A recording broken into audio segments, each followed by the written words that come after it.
C'est l'histoire d'une légende, celle d'un homme qui avait attaché une fusée à sa voiture et qui s'était envolé.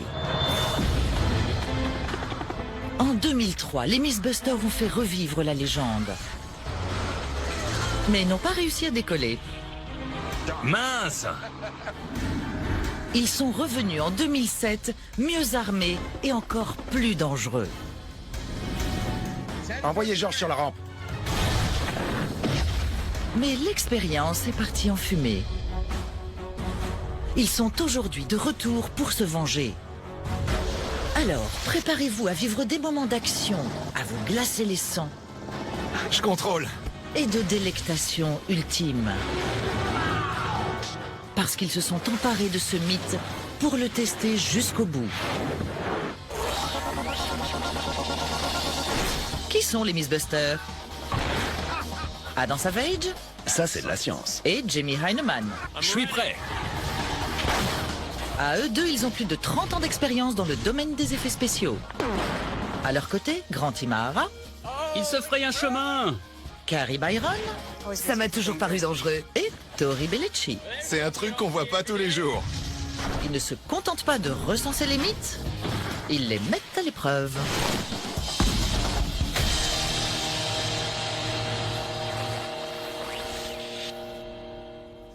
Salut à tous. Après 10 ans et 200 épisodes, nous allons finalement décoller.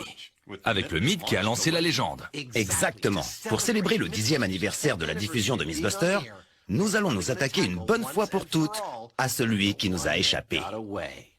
Des fusées et des voitures. Ouais. Alors, accrochez vos ceintures, mesdames et messieurs. Je peux avoir un peu d'écho? Mesdames et messieurs, le moment est venu de vous présenter le test de la voiture fusée. C'est parti. Bien sûr que c'est parti, car voici la 3e voiture fusée et tout le monde est paré à prendre les airs.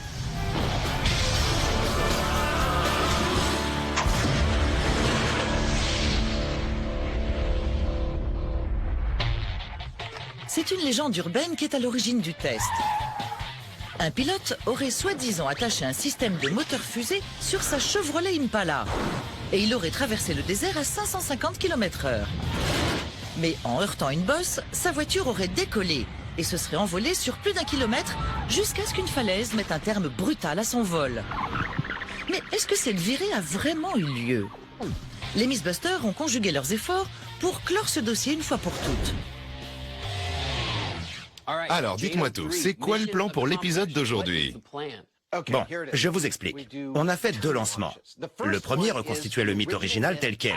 On avait une Chevrolet Impala sur laquelle on a attaché un ensemble de moteurs fusées qu'on a mis à feu et on a dirigé le tout sur une bosse qui était sur la route. Pour voir si elle décollait. Tout juste. Et si ça marche pas, on prend des fusées plus puissantes et on ajoute une rampe. Avant tout, il nous faut ça en double. 2 Chevrolet Impala commandés à distance. Grant? Pas de problème.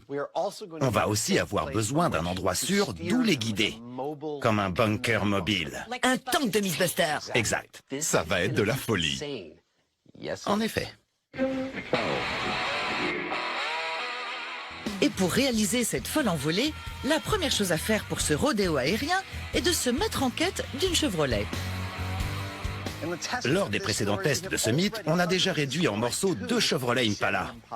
Au cours de l'épisode de ce jour, nous allons en détruire 2 autres. Et celle-ci, celle-là même, est la plus belle du lot, incontestablement. Quelqu'un a aimé cette voiture. En témoigne la peinture de la carrosserie, jusqu'au rouge des roues et l'intérieur cuir rouge et blanc avec son tableau de bord en bois. C'est une pièce sublime équipée de petits plus qui la rendent très attachante. Regardez. On en serait presque triste de la détruire. Presque. Presque. Mais les fusées doivent bien aller quelque part. Et une fois à l'atelier, le moment est venu de ruiner un tant soit peu cette merveille. C'est bon.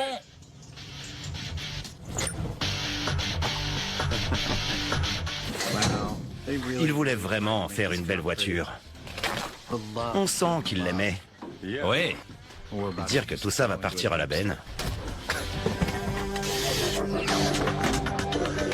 La voiture est mise à nu. Adam sort ensuite son outil de prédilection.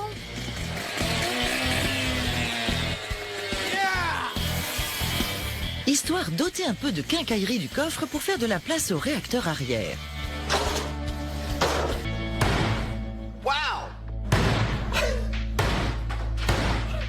C'est quoi ce truc? Et voilà. C'était terriblement difficile. Difficile, mais pour l'élément le plus important, c'est Jamie qui prend le relais. On va installer 5 fusées de 900 kg à l'arrière de cette voiture. Je vais donc devoir construire un système de fixation renforcé. Pourquoi? En fait, l'une de nos préoccupations majeures est qu'une fusée se détache de la voiture après la mise à feu, ce qui en ferait un réel missile, chose dont on n'a pas envie. Ça va fuser, mec. Pour la sécurité de tous, le logement des fusées sera constitué d'une structure triangulée, avec autant de points de fixation que possible sur le châssis. Espérons que ça maintiendra tout en place. Et voici un modèle de voiture fusée terminé. L'émotion est à son comble. Je dois avouer que de voir la voiture comme ça, dans l'atelier, ça fait quelque chose. Ah oui? C'est qu'il y a 10 ans, on a préparé une Impala comme celle-là pour exactement la même cascade, sans savoir ce qui nous attendait. Je suis quand même un peu ému. T'as fini? Ouais, Tant mieux. Faut encore l'amener à Grande pour les commandes à distance. très bien.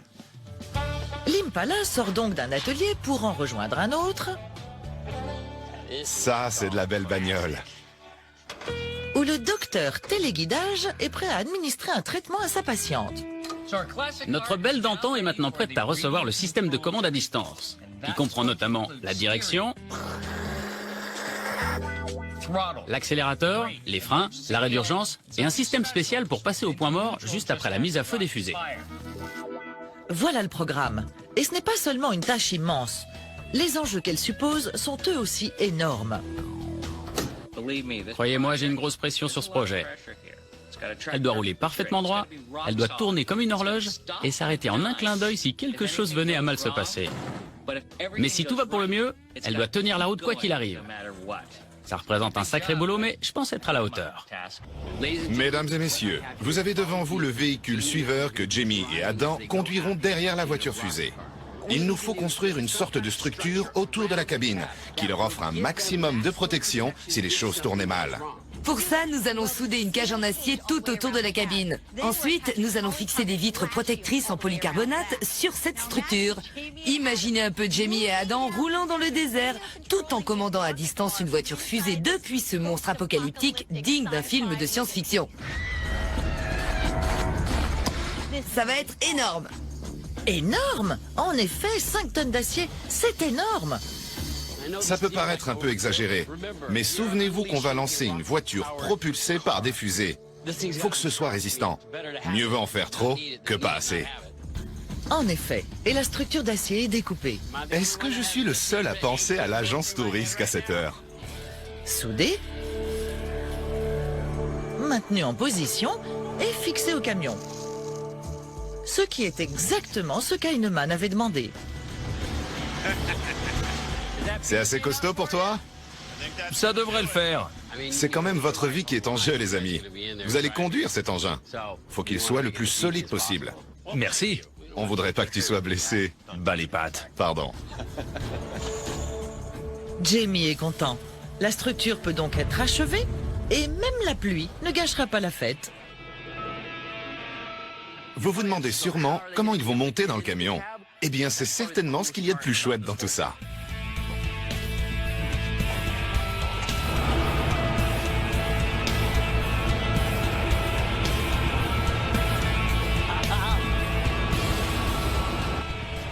Et là, Jamie et Adam peuvent entrer et sortir. C'est pas cool ça? Un véritable engin à la Mad Max. Et avec des protections à la Mad Max et un coup de peinture bien viril, le combattant de la route est paré. Tout ce qu'il nous reste à faire, c'est de recouvrir tous les côtés avec nos boucliers anti-explosion en polycarbonate, ce qui devrait nous donner une cage d'acier impénétrable qui couvre toutes les parties vulnérables. Comme ça, Jamie et Adam pourront dévier les éventuels débris ou même une fusée perdue qui leur viendrait dessus. Les dernières pièces du puzzle. Les boucliers anti-explosion sont donc vissés sur chacun des 3 côtés de la cage. Qu'est-ce qu'on va faire de ce camion quand on aura fini l'expérience? Je pense qu'on est paré pour l'apocalypse. Et avec ça, le camion d'assaut est prêt à prendre la route.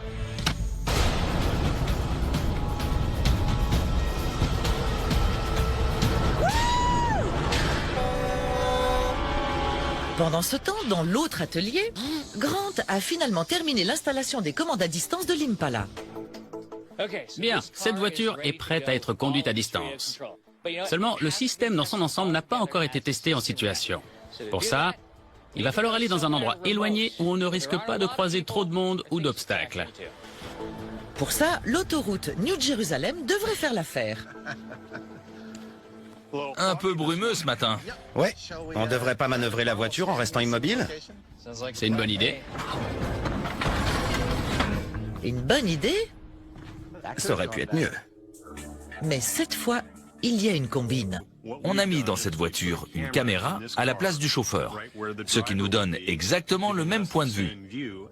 Et on va essayer de la diriger à partir d'un écran, un peu comme un système de réalité virtuelle. Et une fois le moteur lancé, On est bon. Excellent. avec l'écran pour unique repère, Et voilà, c'est parti. Grant emmène l'Impala faire un galop d'essai. C'est parti. Elle avance. Après un départ hésitant, Regardez ça. il apparaît clairement que ces années passées sur les consoles de jeu auront servi à Grant. Aligne-toi sur la ligne blanche. Ah oui, t'évitais la caméra. Oui, j'essayais. Joli.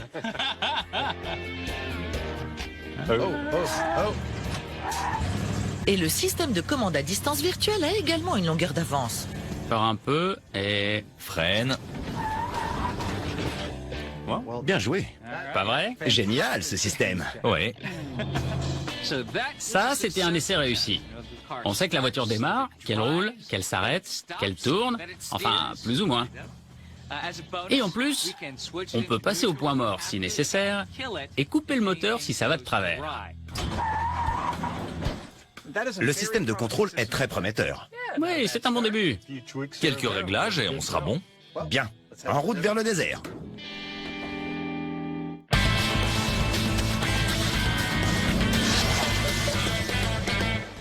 Eh bien, on y est.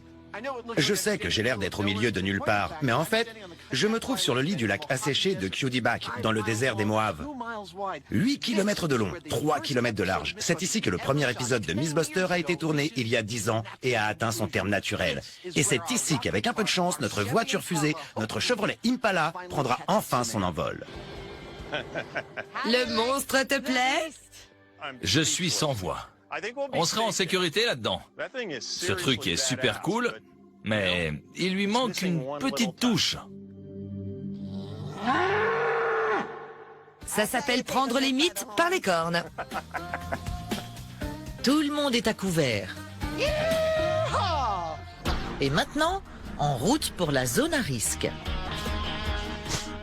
Le mythe veut que notre chauffeur soit passé sur une dénivellation au bord de la route avant de s'envoler. Mais là, on n'a pas de grosse bosse. À peine un dos d'âne. On va donc reconstituer cette petite bosse avec des sacs de sable. Plus exactement, une ligne de sacs de 15 mètres de long. Mince, ça fuit. Quelle blague! On dirait qu'on se prépare à une inondation en plein désert. Pour être bien visible, les sacs sont peints en noir, tandis qu'Adam confectionne le marquage au sol. On m'a dit de bosser sur la piste, alors je leur concocte un truc un peu à part. En fait, j'ai là une de nos bandes blanches. On va les poser au sol sur environ 100 mètres pour avoir une ligne médiane. Et ce sont ces bandes qui vont nous permettre d'amener la voiture au cœur de l'action. Parfait. Ça assure. La piste est ensuite délimitée par des cônes, et il ne reste plus qu'un repère important à mettre en place. On a décidé de mettre à feu les fusées à 60 mètres avant l'impact, ce qui leur donnera assez de temps pour se consumer et donner de la vitesse à la voiture, et pour nous assurer qu'on va droit au but. Cela étant, un problème subsiste. L'ennui, c'est qu'il y a une seconde de décalage entre le moment où j'appuie sur le bouton et celui où la fusée s'allume. Et il faut que la mise à feu se fasse bien avant l'obstacle. D'où la présence de cet énorme repère qui m'indiquera quand appuyer sur le bouton. Pas de stress. Tu as raison, Carrie. Jamie s'affaire sur le pare-choc de la voiture. Ça a peut-être l'air d'un satané pare-choc, mais c'est pas là pour ce qu'on croit. On a mis ça pour faire contrepoids. Il faut que la voiture vole comme une fusée, et pour ça, il faut qu'elle soit bien équilibrée. Lorsqu'on utilise des fusées, le centre de gravité doit être avancé par rapport au centre géométrique. Et comme on a ajouté beaucoup de poids à l'arrière, vu que les fusées sont quand même assez lourdes, on doit rajouter pas mal de poids supplémentaires à l'avant de la voiture. Espérons qu'on a assez avancé le point de gravité pour que ça fonctionne. En effet, et une fois le contrepoids fixé à l'avant, les fusées sont délicatement chargées à l'arrière. C'est aussi dangereux que ça en a l'air. T'as une fusée dans la poche ou t'es juste content de me voir? C'est ça. Par sécurité, elles ne seront connectées pour la mise à feu qu'au moment du lancement. On est bon. Et à ce propos, il est temps de vérifier le système de mise à feu à distance.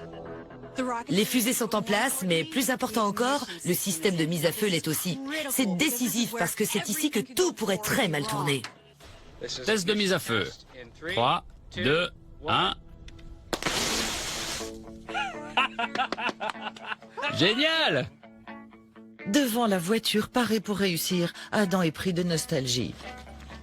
La chose la plus gratifiante à mon sens, en faisant tout ça aujourd'hui, c'est quand je repense à ces 10 dernières années et que je vois tout ce qui a été accompli. Je me souviens de la toute première voiture fusée. C'était la première émission qu'on tournait, la première qui a été diffusée il y a 10 ans. On était si candides, on en savait tellement moins qu'aujourd'hui. Et c'est une grande satisfaction de revenir dans ce désert pour mettre un point final à toute cette aventure. Du moins, je l'espère. Et de pouvoir la laisser de côté une fois pour toutes, c'est génial. La prochaine vérification qui s'impose est celle de la commande à distance. Pour ça, Grant a réinventé le volant. Tous aux abris. Ils vont se servir de ces commandes qui comportent l'accélérateur, la direction, le frein et bien sûr l'arrêt d'urgence. Tout ça mettra Jamie autant que possible dans la peau du conducteur, tout en restant en sécurité. Il ne reste plus qu'à les installer dans le monstre, ainsi qu'un appareil qui les aidera à garder leur objectif en vue. C'est un appareil d'oculométrie créé par une entreprise appelée Hi-Tech. Il utilise une caméra infrarouge pour suivre les mouvements des yeux. Les informations sont envoyées en Wi-Fi à la caméra, qui est dans la voiture fusée. Et lorsque je regarde à droite ou à gauche, la caméra tourne dans la même direction. Ce qui est chouette là-dedans, c'est que je vais vivre ce truc pratiquement de l'intérieur de la voiture. Je peux regarder autour, voir les mêmes choses que si j'étais vraiment dans l'habitacle avec les fusées allumées. Et une fois toutes les commandes en place, Je suis prêt. dans le monstre, Adam et Jamie s'apprêtent à effectuer un test de portée statique. Bien, il faudrait que tu appuies sur le frein. C'est trop cool. On passe la marche avant.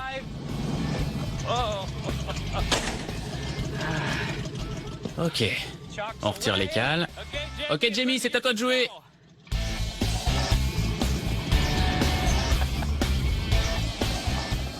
En théorie, ce système de commande à distance devrait avoir une portée d'au moins 450 mètres. Ce que Jamie prouve rapidement. T'es à 450 mètres, c'est génial. Tu contrôles toujours? Ouais. Excellent.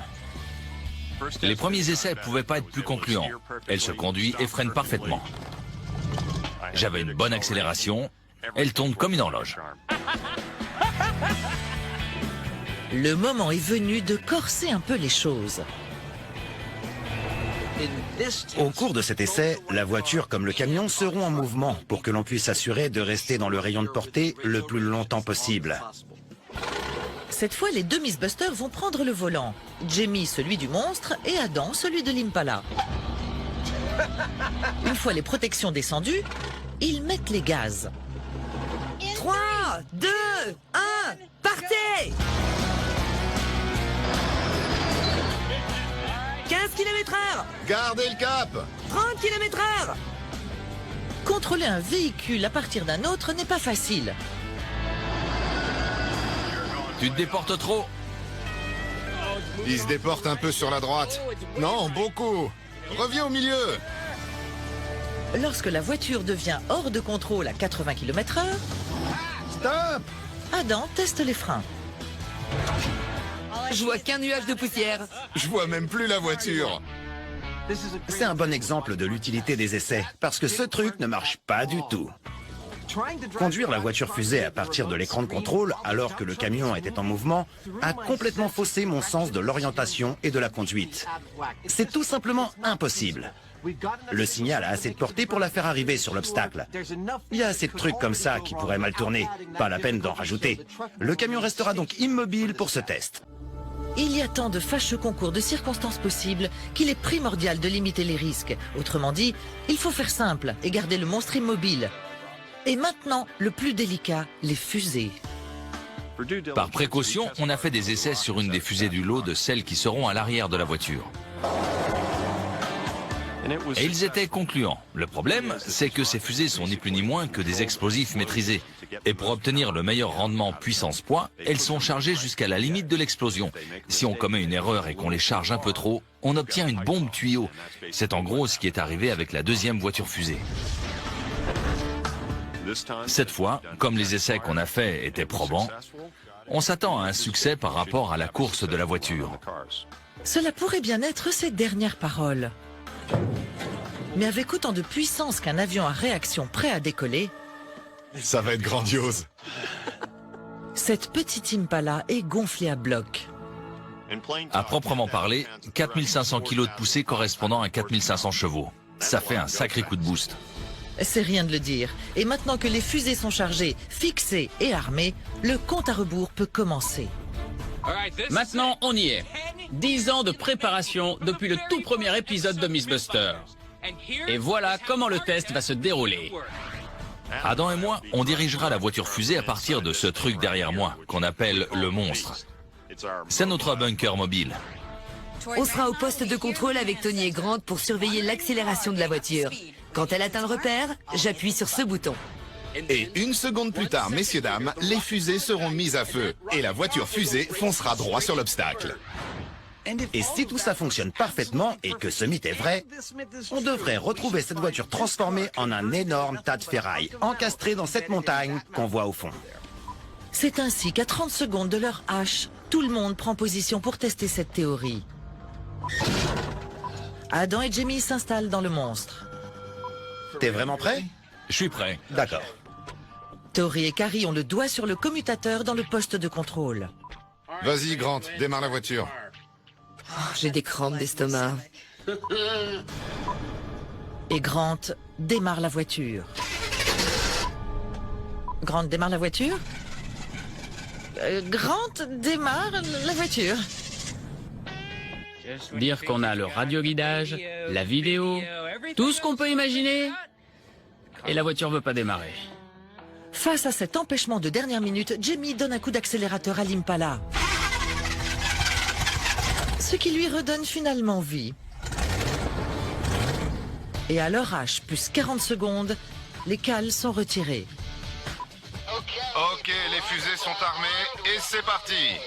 Et tout est finalement laissé entre les mains de Adam. Allez. Tous les systèmes sont prêts. T'es prêt? Je suis prêt. J'ai le cœur qui bat à 100 à l'heure.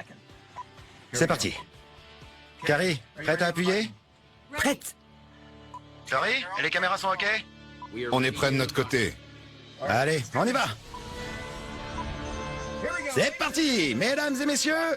La voiture fusée numéro 3 va partir dans 3, 2, 1. On relâche le frein et c'est parti. Elle est lancée. Ça roule. Parfait. C'est là que le cœur commence à s'emballer. 40. Adam accélère lentement jusqu'à atteindre les 80 km/h. Tu dévis. Redresse. Il reprend sa trajectoire. 60. Tu t'en sors bien.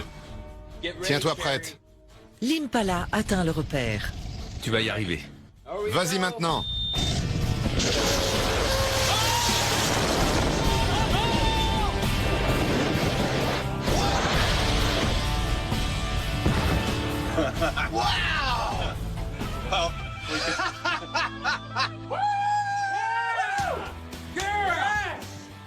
J'ai vu le ciel. Je l'ai vu le temps d'une seconde. Elle a décollé. C'était l'alu. C'est de la folie. La bagnole était là et une seconde après, il n'y en avait plus. À la mise à feu, l'Impala a été lancée à plus de 300 km/h.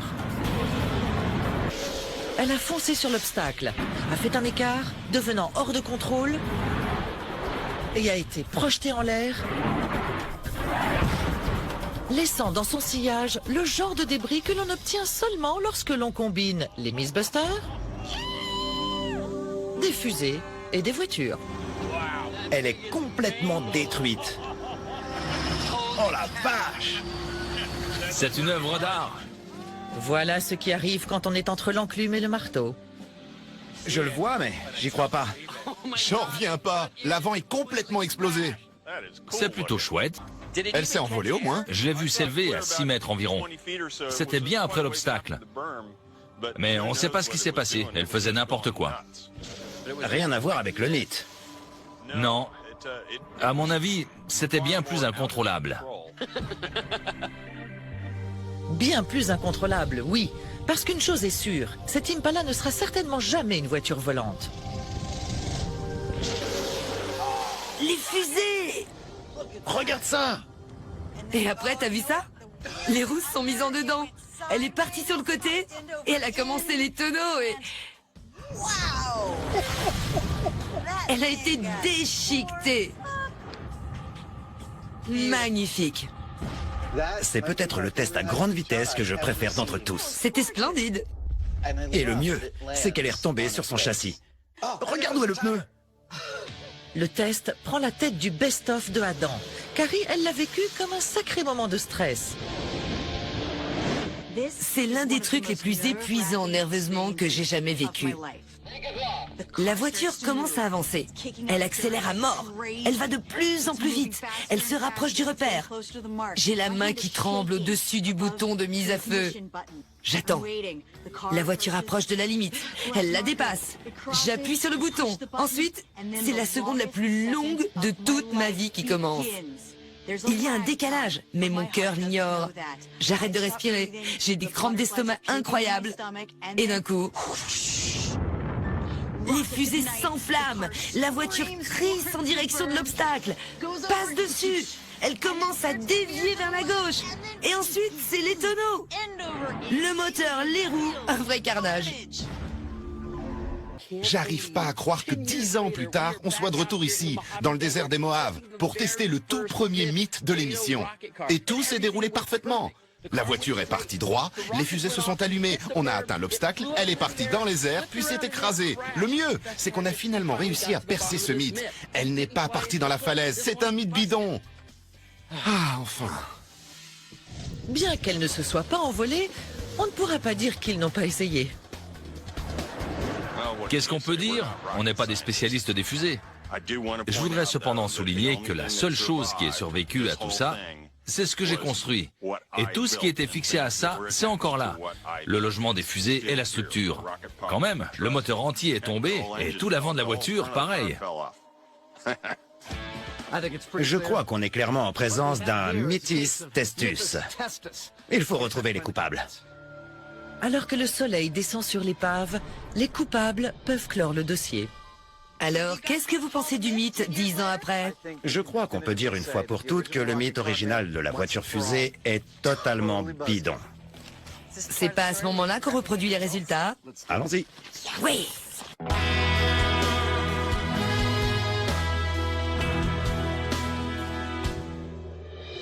À l'heure où le soleil se lève sur le désert, permettez-moi de vous souhaiter à nouveau la bienvenue sur la mission Voiture Fusée.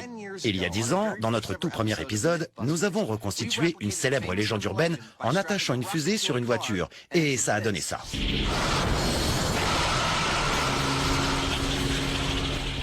Quatre ans plus tard, fort de notre expérience et d'un plus grand nombre de fusées, nous avons voulu frapper plus fort et ça a fini comme ça.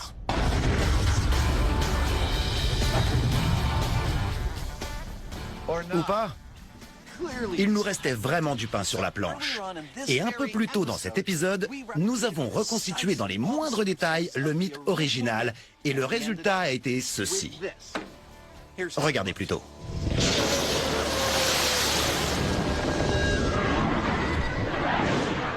Bien sûr, ce n'est pas suffisant pour nous. Une fusée n'est pas censée rebondir sur le sol. Une fusée, ça vole dans le ciel. Voilà notre objectif. C'est pour ça que nous sommes ici. Alors, on y va? Le spectacle ne sera pas terminé tant que la voiture fusée ne se sera pas envolée. Voici donc la seconde Impala qui a été préparée plus tôt, avec son lourd compartiment pour accueillir les fusées et son système de commande à distance. Elle est identique à la première Impala, sauf que cette fois, elle sera rouge. Voici ce qui va changer. Tout d'abord, on va placer 6 fusées sur l'Impala, soit 20% de puissance en plus, ce qui, selon nos calculs, devrait la faire s'envoler. Ensuite, et c'est sans doute le plus important, on va donner à cette voiture un petit coup de pouce pour décoller. Pour voir l'Impala prendre son envol, ils vont cette fois carrément introduire un tremplin dans le test. Cette fois, on va faire décoller cette voiture coûte que coûte. Et on a décidé que ce qu'il en coûtait, c'était une rampe de lancement. Je peux avoir un coup de main par ici? C'est exactement ce qu'ont fait les Égyptiens. Avancez, avancez! On en a monté plus d'une en 10 ans d'émission. On en a construit une en terre pour le saut de Shérif Fais-moi peur. Et on a utilisé 2 anciens containers de fret pour lancer la deuxième voiture fusée, qui n'a d'ailleurs jamais décollé. Mais cette fois, on a décidé de construire l'ensemble de la rampe de toutes pièces. Pourquoi? Parce qu'il s'avère que depuis toutes ces années, on a appris à le faire. Enfin, pas exactement de toutes pièces, parce qu'en fait, Ça ressemble beaucoup aux travaux de charpente que faisait Jamie dans sa jeunesse. la structure est déjà faite. C'est des assemblages préfabriqués qui sont comme une charpente. On va les assembler avec des vis pour pouvoir recycler le bois. Le travail est éprouvant, mais il faut bien que quelqu'un le fasse. Bientôt dans Construction Express. Auront-ils terminé le toit avant la tombée du jour? Eh bien oui. Et n'oublions pas que ce n'est pas simplement une rampe, c'est aussi une aire de lancement. La fonction de cette rampe est d'envoyer la voiture fusée dans les airs. Pour ça, on doit changer sa direction. Autrement dit, il faut pouvoir absorber la force de son élan. Ce qui nous a obligés à disposer un poids énorme sur l'avant de la rampe. Ça a été réalisé avec des solives de 13 cm de section pour répartir le poids. Espérons que ce soit suffisant. Espérons, parce qu'avec ses 10 mètres de large, ses 20 mètres de long et ses 3 mètres de haut posés sur le sable du désert, cette rampe est pour le moins robuste. Mais pour entrer dans la légende de la voiture fusée, il faudra qu'elle tienne ses promesses. Super! Le saut, c'est par là. Par là. Espérons que la voiture suive la flèche.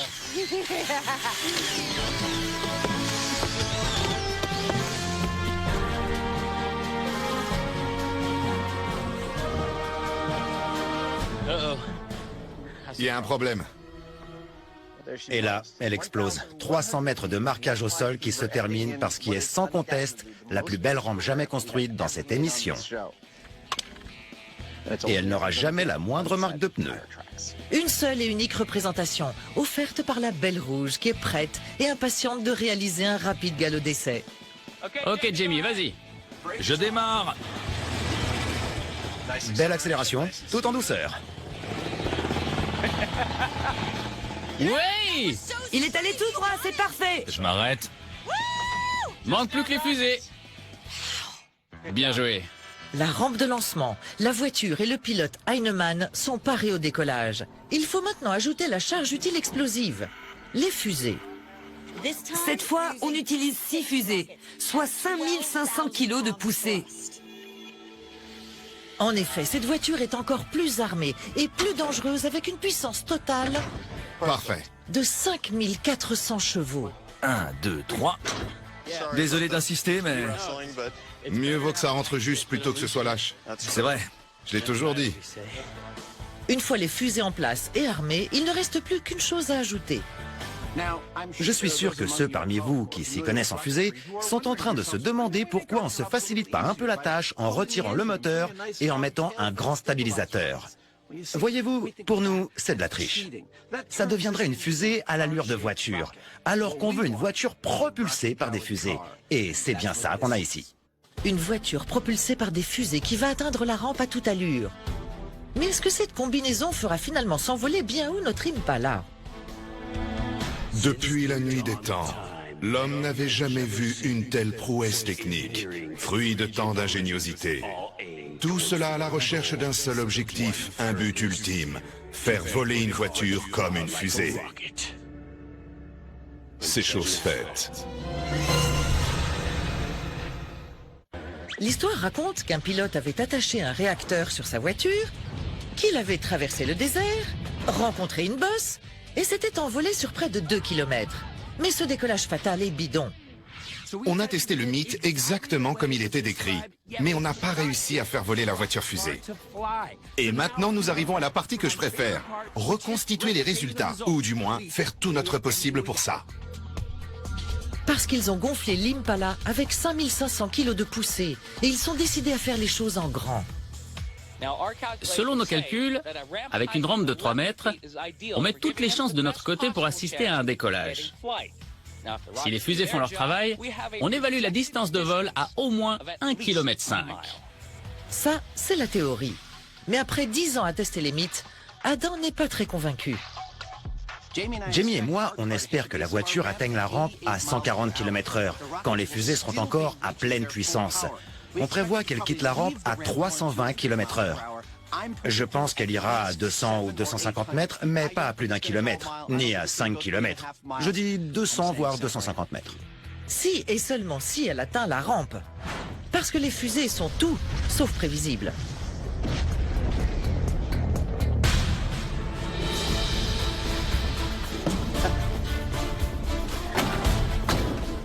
Cependant, il ne leur reste plus qu'une voiture, et c'est donc leur dernier essai.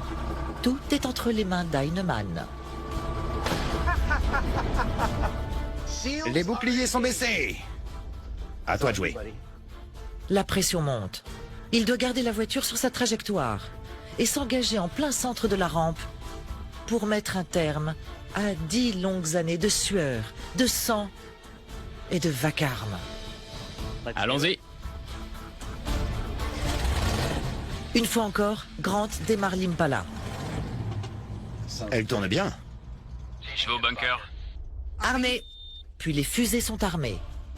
C'est à vous, les gars. Et c'est le compte à rebours final. Bien, mesdames et messieurs, voici le dernier volet du 10e anniversaire de notre voiture fusée.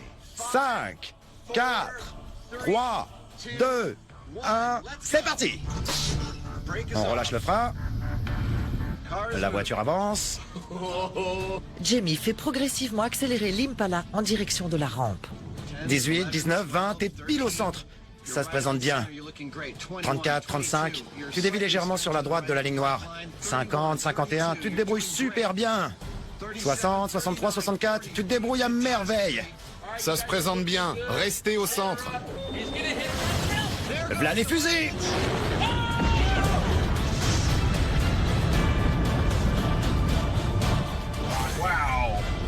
J'ai aucune idée de ce qui s'est passé. Je vois que de la fumée. Et c'est encore vous, chers téléspectateurs, qui êtes les mieux placés.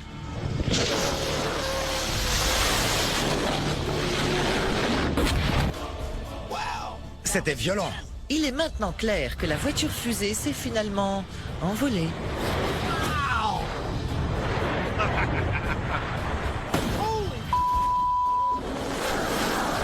Durant 10 brèves secondes, elle a virevolté dans les airs. Vous avez vu ça? Elle a pris la rampe et elle a tourné en l'air. C'est de la folie! Ce qui est dommage, ce sont les atterrissages forcés.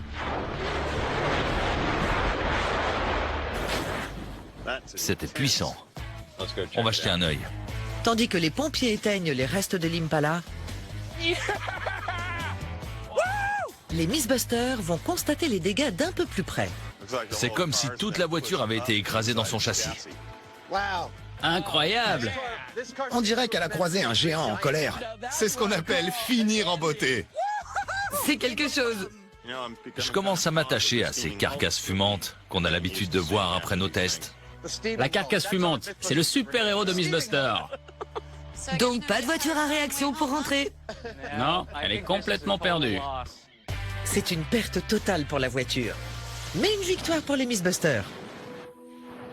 Cet essai était encore plus propre que ce qu'on pouvait espérer. Grant a démarré la voiture, il nous a laissé les commandes, et chacun était dans son bunker. Jamie a fait avancer la voiture, il a commencé à une petite allure tranquille, et il a mis un peu les gaz. Il est vraiment resté parfaitement au centre, et au moment où il a passé le repère de mise à feu, j'ai plus rien vu. Je regardais à travers le pare-brise, mais tout ce que je voyais, c'était de la fumée. Tout ce que je pensais, c'était que tout avait explosé sur place. Qu'est-ce qui se passe ? Au fur et à mesure que la fumée se dissipait, je commençais à me rendre compte que Jamie avait pris parfaitement la rampe, complètement de face. Mais avec une force phénoménale, la rampe semble avoir été déchiquetée. Ensuite, tout ce qu'on pouvait voir derrière la rampe, c'était une carcasse fumante. On s'est approché avec les boucliers baissés et on a attendu que les pompiers viennent l'éteindre. C'est vraiment troublant de voir l'étendue des dégâts. Il n'y a plus rien qui ressemble à une voiture là-dedans. Ça n'aurait pas pu mieux se passer. La voiture a suivi parfaitement la ligne droite. Les fusées se sont allumées au bon moment. Elle a décollé sur la rampe. Mais même avec toute cette puissance, elle n'a pas volé aussi loin que le prétendait le mythe. Elle a quand même volé. Et après avoir vu ce crash, on pouvait pas rêver meilleur résultat. Regardez la rampe. Oh, c'est pas vrai. Regardez ça. Elle était au beau milieu d'un nuage de poussière, mais Jamie a pris la rampe de face. Ça l'a déchiquetée et les fusées ont soufflé le revêtement vers l'arrière. Superbe. J'étais en train de penser aux créations humaines destinées à voler. Les avions, les missiles, les flèches. Elles ont toutes un point commun. Elles n'ont pas la forme d'une voiture. Même en bénéficiant d'une poussée incroyable, même avec une parfaite distribution du poids, avec une rampe pour lui donner sa trajectoire, on n'a pas pu faire voler cette voiture sur plus de 200 mètres. Le mythe de la voiture fusée est bidon. J'imagine qu'on est encore bien loin de ces voitures volantes dont tout le monde rêve. Eh oui, finalement, le mythe, tout comme la voiture fusée, est complètement et définitivement bidon.